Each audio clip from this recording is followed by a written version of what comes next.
રોજગાર મંત્રી બલવંતસિંહ રાજપૂતે ગાંધીનગર ખાતેથી સુરેન્દ્રનગરની આઈટીઆઈ, મૂડી અને તાપીની આઈટીઆઈ, કુકરમુંડાના નવનિર્મિત ભવનનું વર્ચ્યુઅલ લોકાર્પણ કર્યું।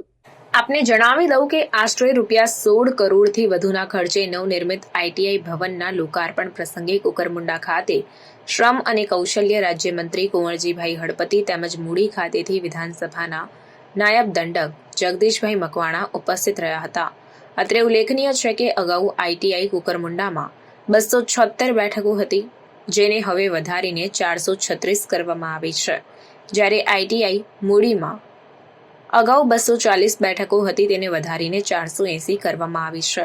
મંત્રી બલવંતસિંહ રાજપૂતે વિદ્યાર્થીઓનું ઉત્સાહવર્ધન કરતા જણાવ્યું કે ગુજરાતના વિદ્યાર્થીઓના કૌશલ્ય નિર્માણ તેમજ તે કૌશલ્યના અનુરૂપ રોજગારીની પૂરતી તકો પૂરી પાડવા માટે મુખ્યમંત્રી ભૂપેન્દ્રભાઈ પટેલના નેતૃત્વ હેઠળની રાજ્ય સરકારનો દ્રઢ સંકલ્પ છે।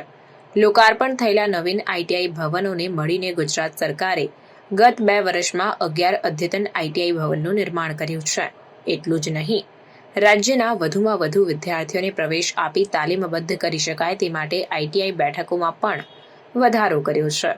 આ કાર્યક્રમ દરમિયાન કુકરમુંડા અને મૂડી ખાતે સંસદ સભ્ય સર્વ પ્રભુભાઈ વસાવા, ચંદુભાઈ સિહોરા, ધારાસભ્ય ડોક્ટર જયરામભાઈ ગામિત સહિતના પદાધિકારીઓ, અધિકારીઓ તેમજ ગાંધીનગર ખાતેથી શ્રમ, રોજગાર અને કૌશલ્ય વિકાસ વિભાગના સચિવ વિનોદ રાવ સહિત વિવિધ અધિકારીઓ ઉપસ્થિત રહ્યા હતા।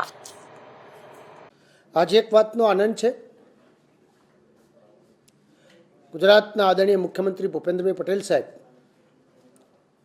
સમગ્ર ગુજરાતના યુવાનોને સરસ તાલીમ આપી શકાય, એમના રોજગારી માટેની હંમેશા ચિંતા કરતા હોય છે। એના ભાગરૂપે છેલ્લા 2 વર્ષમાં આરટીઆઈના જે મકાન છે એ જૂના થઈ ગયા હોય તો સરકાર એમાંથી કરોડો રૂપિયા ખર્ચીને નવા મકાન થાય, એની સાથે જે સીટો છે એ સીટોમાં વધારો થાય એ પ્રકારની વ્યવસ્થા ગુજરાત સરકાર કરી રહી છે।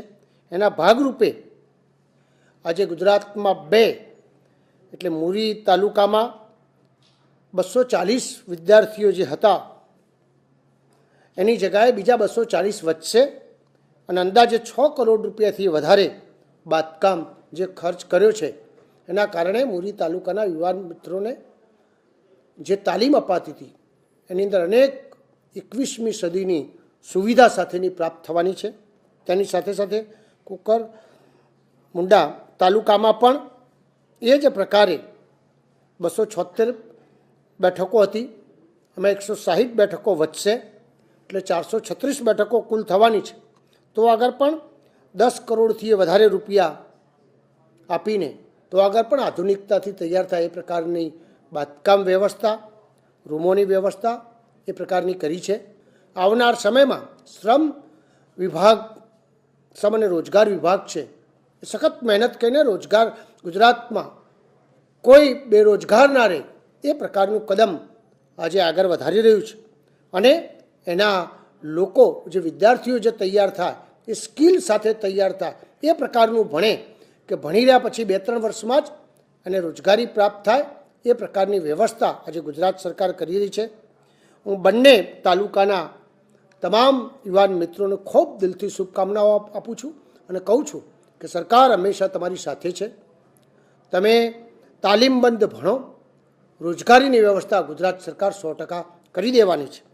એ ભાવના સાથે દરેક વિદ્યાર્થી આમાં નવી બિલ્ડિંગની અંદર, નવા મકાનની અંદર ખૂબ આગળ વધે એવી શુभकामनाओं साथ हमारी बात पूरी कर चुँ। खबरों के लिए चैनल को सब्सक्राइब कीजिए। खबरों का नोटिफिकेशन पाने के लिए बेल आइकॉन को जरूर दबाएं।